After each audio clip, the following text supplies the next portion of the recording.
This is John Wilson's My View Now.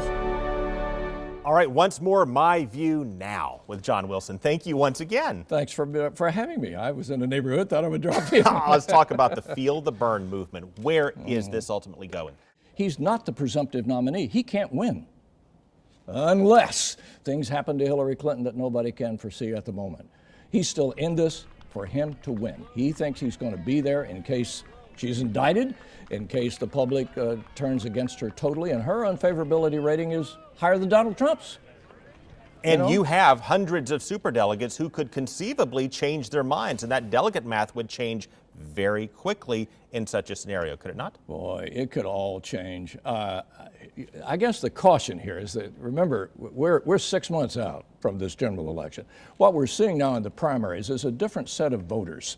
These are people who are active in politics for the most part. The general election is not. These are people who waited 4 years to vote for president. They will have a different take on this, Craig. That's why we can't put too much trust in two things: the polls and the primaries.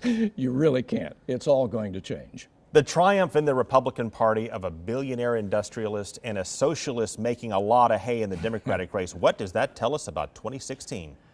Well, it tells us that young people love Bernie Sanders, don't they? They do. And why is that? His numbers are high. Well, they have a different expectation of government than seniors do and the middle class. I think we look at it differently. The younger people have a far more, let's just call it a far more gracious attitude about where we need to go. Far more liberal attitude, if you will, which explains why he is a socialist. So you're going to appeal to people who are out for as much of the government as they can, sadly, as they can get at some point. Everything that they're due in life, they want it from the government. Well, that's not the Republican philosophy, as you very well know. The traditional answer is that an independent can't make it this day and age, but this is not a traditional kind of year. If a Bernie Sanders type to the left or a Mitt Romney, who knows, to the right, were to mount a third-party bid, let alone you have a four-candidate race, what would happen in that scenario? No, you cannot have a third-party candidate. I'm surprised that I felt more of Romney than that. He started that movement to see what would happen. I think it's collapsed already. There's no way that can work. But you bring up probably a really crucial point, and that's the independents, which outnumber Republicans and Democrats, where they lean left, as you know. They lean Democrat as a group. Well, this time we're not sure where they're going to go here, because, you know, one of the things we don't know is if Donald Trump is really a Republican. We don't know that.